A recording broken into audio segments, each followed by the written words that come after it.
Well, hey everyone, welcome to Hanging Out with Successful Bar Exam Students. I think this is episode 18, and this is Jackson. I'm so glad to be with you. And we're continuing to talk this week with some successful Florida bar exam takers, people that went through the February 2016 bar exam. And I got to tell you, it's kind of like talking to the survivors, the 300, because this exam was brutal. 58.9% overall pass rate for repeat bar takers. I doubt if it was more than 10% pass rate. And we've got one of those repeat bar takers with us today, someone that studied with me for this exam. And I'm really excited for him and pleased. And I think his story is going to really be meaningful to you. So I want to just jump into it. I want to introduce everyone to Craig Young. Hi, Craig. Hey, Jackson. How are you? I'm well, in spite of seeing that ugly Kansas City mug behind you. Okay, we're just not even going to talk about that. Saints play the Chiefs this year, just by the way. We do. Yeah, I'll be watching the game. Yeah, I don't have a good feeling for that for the Saints. Anyway, congratulations on passing the Florida bar exam. Well, thank you very much. I wanted you to share a little bit about your background and what led you to take the Florida bar in the first place, if you would. No, absolutely. Originally, I am from Kansas City, as you pointed out with my mug behind me. And I passed the Missouri bar first try. I was working as an in-house counsel at H&R Block at the world headquarters in Kansas City. I was working there for a little under a year when I got a call about a potential job offer down here in South Florida in West Palm Beach. And, leaving the winters is something that's pretty ideal. So I jumped on it and went down to West Palm to become a corporate attorney at a law firm here in West Palm. And that drove me to take the Florida bar. There's no reciprocation, so I had to take it. I'd just taken the Missouri bar, so figured I would be okay taking the Florida bar. It shouldn't be too different, especially on the MBE portion. That's same nationwide. So I studied a little bit on the Florida portion, and I failed the first time I took it. So I failed by at least maybe 10 points. But I mean, I didn't really even study all that hard because I was a little overconfident. First mistake. Second mistake was taking it again without any sort of bar review help or anything like that. I just got some more materials and really studied. Failed by about a little over 3 points. So I figured I was pretty close that I'd do it again and just study the portions where I missed. Did that again and once again failed by 3 points. And that's when I found you guys, and you would talk about, the Yankee go home questions. And I figured, well, I'm from pretty far up north, and if they're trying to keep people out, then I think this is the bar review course I need to go for. So yeah, you're a Yankee. You didn't know it, but you're a Yankee. Absolutely. All right. So 3 times. Now you're ready to take it. You're ready to take it a 4th time. Right. You called me. And I remember the phone call. I mean, it was a good, solid phone call. You asked some really good questions. Do you remember anything about what you asked me initially? For the most part, yes. Yeah. One of the things you said to me in that phone call was, what are you going to do differently than what I've done before? Right. Mm-hmm. Yeah. Right. And what were you looking for? What did you think you needed to be successful at that point? A little bit of flexibility as I was working full time. Was huge for me. I definitely needed that. Needed to be able to study from home or study, my downtimes at work or through lunch, whatever I could do. And then also any sort of tips and tricks that would help me pass the Florida bar versus the Missouri bar. Missouri is a UBE uniform bar exam, so it was all federal. So studying for state specific was something I really needed help with. Yeah. And did you find the Florida bar very different than the UBE? Oh, absolutely. Very different, very poorly written, as I knew going into it after 3 times, but you had mentioned that multiple times in your videos. Yeah. And no one has ever lied about it being poorly written. So yeah, I agree. It's pretty awful. So part of that conversation, the part that sticks out in my mind was at the very end, I think, of the call, you said, can you get me those 3 or 4 points that I've been missing? Correct. That was something I asked you. I said, I missed it by 3 points. What can you do to get me those 3 points? And you go, take my course. We will find you those points. I said, okay. Yeah. Okay. So not much pressure, Jackson. Just find the guy 3 points and get him over the top. Correct. Now, when you started your studies, maybe you can share with our audience, when you were working in our course, you took our basic mentoring course, right? I did. Okay. And how many hours would you say you were studying on a weekly basis, and for about how long?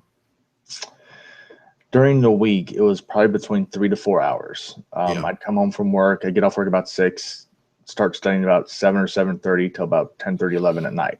Mhm. I'd do that every day for 4 months, Monday through Friday was a little bit longer because I could stay up a little bit later. Okay. Saturday and Sunday, I probably spent about 6 to 8 hours per day. Mhm. So I would say in a given, probably 30 hours, if not Yeah. maybe a little bit Yeah. more. I mean, Yeah. I almost made it a full-time job. Okay. So 30 hours plus for about 4 months, right? Correct. Okay. And this is even after you've taken the bar and you've got some familiarity and you've passed another bar. What was different in your mind about preparing this time than the other times? What made the process different for you? Structure. When I was doing it on my own, flying solo, I really I hit parts that I felt like I was weak in. I'm a corporate attorney, so family law, I know nothing about. Wills, trust, I don't ever deal with it. Criminal law, criminal procedure, civil procedure, all of that, I very rarely ever deal with. Right. If there is any sort of litigation, I manage it. We hire a law firm and I manage it. So really dealing with all of that was very difficult, and going through it again because I'd been out of law school for so long that I forgot all those rules. And now in this bar exam, and maybe the last one too, because I didn't take July 2015, they introduced Federal Civ Pro, right? Yeah, right, So right. that was something that no one really knew much about and knew how to, prepare for it. So I figured if I'm going to take another exam, I need some help, someone to give some sort of guidance and some sort of structure. So I wasn't just flying off the cuff. Yeah. So we offer a study guide with our course that's a list of assignments that you follow through the course. And I know you followed that pretty diligently, and you checked in with me periodically throughout the course and just sort of said, here's how you're going. What about essay writing? I know the UBE is a 30-minute essay, and we teach those courses. But when you got to Florida, you're talking about 60-minute essays. What did you see that was different about a Florida essay? The big thing I saw is multiple subjects. I mean, each essay is supposed to be what they say, maybe 1, 2 subjects. We would see 3, 4, maybe sometimes 5. I mean, they would throw in kind of a kitchen sink into one essay, and then maybe sometimes they would repeat it. So you have to bring some things over and you'd be like, well, are they really repeating this? Are they doing this again? I mean, why isn't this like 4 new, subjects or whatever it is? So just the multitude of subjects and how they all blend together, and then trying to find a cohesive writing style to actually bring all that together and write it in a way that was easily understood. Yeah. I've talked with some other Florida bar takers this week who passed. And one of the things that we've talked about is this question of when you're not, when the examiners give you different kinds of questions, different subjects than what you had before, like federal con law and criminal procedure and law. It's pretty tough to just come in with a pre-prepared outline. So you've got to be able to respond to the fact pattern and the disputes. But what was that like for you when you saw those questions? I felt like I was really prepared, so I didn't feel too off put by them. I kind of followed what you would say in different videos. Like, you don't have to regurgitate. You don't have to know. Memorization is not a big thing here. You're going to know it when you get there. Just kind of trust in the process. And I did. And when I saw these things, I was able to identify the issues. And from there, I was able to recite the rule of law and put it, apply it to the facts. And, I had my, I forget the exact words I used to call them, but the conflict pairing. Yeah, right. I did a lot of that and wrote those out before I started, and I think that really helped actually, because you would hear a lot of Iraq stuff, but I think the conflict pairs actually really helped out more. Right. And for those of you that aren't familiar with it, conflict pairing is an approach we use in our essay writing, in which we have you really look and think like an attorney more than a law student. So just to punctuate what Craig's saying, right? You weren't memorizing. You weren't sitting there saying, I've got a checklist and an outline and mnemonics, and I'm memorizing, and here's my recitation of the rules, right? Correct. Yeah. And when you came out of the bar exam in Tampa, did you hear any other people talking after the essay session that morning? Everyone was talking. It was the most annoying thing ever. Everyone's saying I should have put this in there. I should put that in there. I heard someone about a constitutional law thing, be like, I had no idea what they asked, so I was just throwing everything in there, and something about taxation. I'm like, you didn't even ask about that. Why are you throwing that in there? Like, what are you doing? So I quit listening to them. Yeah, I think that's really wise. And again, I just want to emphasize what Craig is saying, that people that are just issue spotting and throwing junk out there, well, we know what happened. They got in trouble. So so that wasn't your situation. You had studied, you prepared, you came in, you have the essays, you know how you're going to write the essays. Now you get to the Florida multiple choice in the afternoon. What were those like? Not well written. Those were terrible. Not that they were particularly difficult. They're not particularly difficult questions. What they are is a stream of some sort of ridiculous consciousness that they just threw on a piece of paper, and they go, okay, now find an answer. Yeah. But once you're able to sort through it and take your time with it, you'll find that you'll have plenty of time. You'll have 3 hours for 100 questions. Like, you have plenty of time. It's just read through it, take some time, write some things out, and then the answer will be pretty clear. Yeah. I think that's good advice. You know, you can't prepare for them in terms of memorizing or learning all the rules, because even if you know all the rules, you know, the questions don't ask the rule. Right. So. No, exactly. And some of them will state the rule, but they'll switch up an and or an or. Yeah. And then at that point, it's like, well, I don't remember this perfectly. Like, I don't remember if it's an and or an or. So you have to go with your gut. But yeah. And what about the multi-state? What was that like? I mean, you mentioned the addition of the 7th subject, federal civil procedure, and jurisdiction. What was the multi-state like for you? I felt it was the same as Missouri, and I felt like all the other times I feel like I did really well on the multi-state. It's just the Florida part that really got me. Yeah. But yeah, adding that in made me nervous to begin with, because it was just 6 subjects before. I felt comfortable with the 6 subjects, especially contract law. But adding that in, I was like, now you're just throwing another wrench into this barrel. And yeah. And for those of you that don't know, the national statistics were just released this week on the multi-state, and nationally it dropped 1.3 points, which is the lowest level ever on the multi-state. So again, we're in kind of this perfect storm where everything is going down. All the scores are going down. Well, you get ready, you go through this, you have the experience of being in Tampa, and then you have to wait for a while. And what was the waiting like? To be honest, the waiting for me wasn't that bad.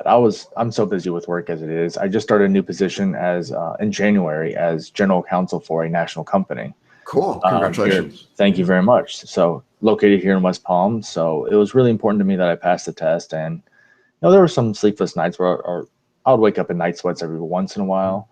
But during the day, I didn't have time to think about it. So, I mean, if you have nothing to do, find a hobby, find something to do, or going to work or hang out with friends, family, whatever you can do to distract yourself. Because after the test, it is what it is. Yeah, exactly. Just get your score later, then take a day, make a plan of action. If you passed, go out, have some fun, have some champagne. But if you didn't pass, then take a day, get a plan of action, and then do what you have to do. Just keep moving forward. Yeah. What was it like on Monday when you got your results? I called everyone. Because they know that I failed 3 times before, and I didn't fail by a lot. So they knew that it really hit me closer to home, because if I'm going to fail, I'd rather fail hard versus being, a couple points away.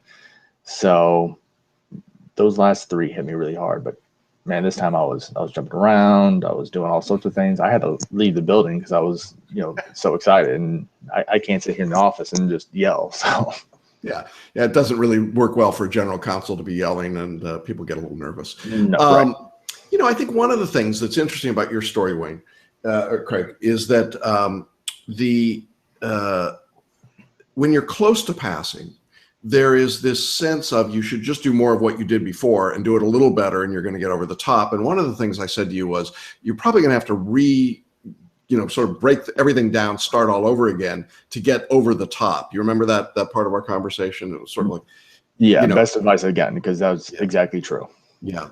And so I would just say, when people are in that situation where they've come close and not passed, it's really important to rethink your strategy, as you said, and go back at it, and then really start rethinking again and pursuing. Was that hard for you to do when we got underway?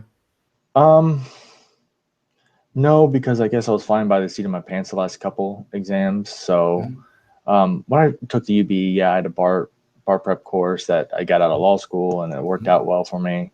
Mhm. Um, so this time I was just like, if I just trust in the system and just do it, and he says, worst comes to worst, I fail by a couple points again, and I just take the bar exam course again and Right. take it again. Right. But I trusted in the system, and it worked out for me. So. Yeah, that's great.